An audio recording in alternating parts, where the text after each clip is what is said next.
Salam sejahtera. Video kaunseling Tok pakai merik kefahaman pasal penyakit paru-paru kronik.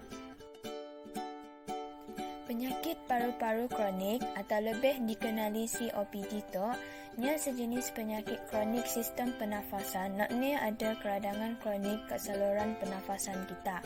Pasal aliran udara pernafasan kita ada jadi terbatas.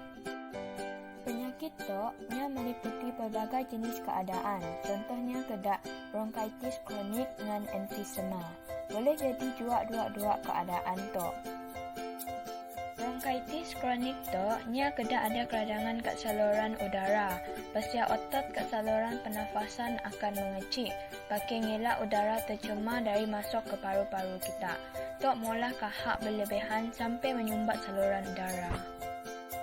Emfisema berlaku bila kantong udara paru-paru rosak. Pasiennya hilangnya pun kekenyalan.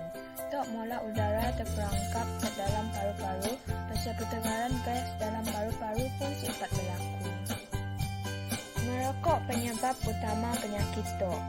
Kita ada terdedah dengan asap rokok atau perokok pasif, atau udara tercemar atau habuk dengan asap ke tempat kerja pun boleh menyebabkan COPD Tok. Simptom COPD Tok nya termasuk semput, rasa dada tegang dengan batuk berkahak yang kronik atau berterusan.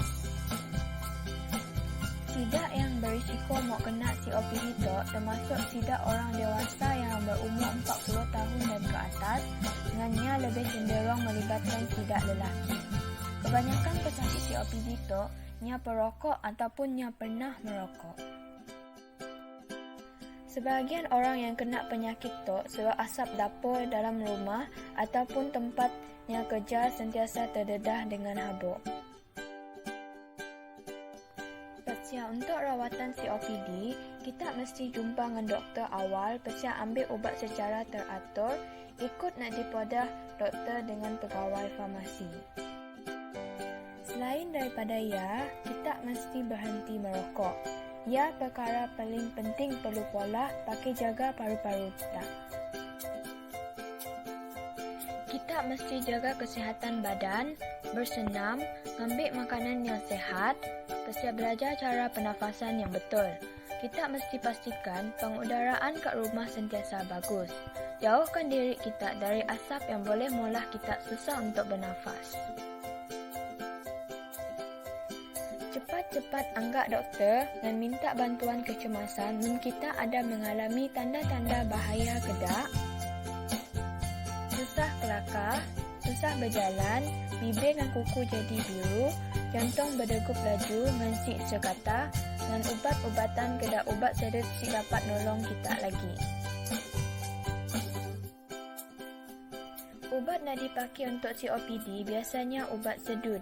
Ada dua jenis ubat sedut, yang jenis semburan dan sikit gig jenis sebok. Doktor akan beri kita ubat sedut yang sesuai pakai kita. Pastikan kita pandai pakai ubat sedut dengan betul. Tanya ahli farmasi tentang cara mau pakai ubat sedut yang betul.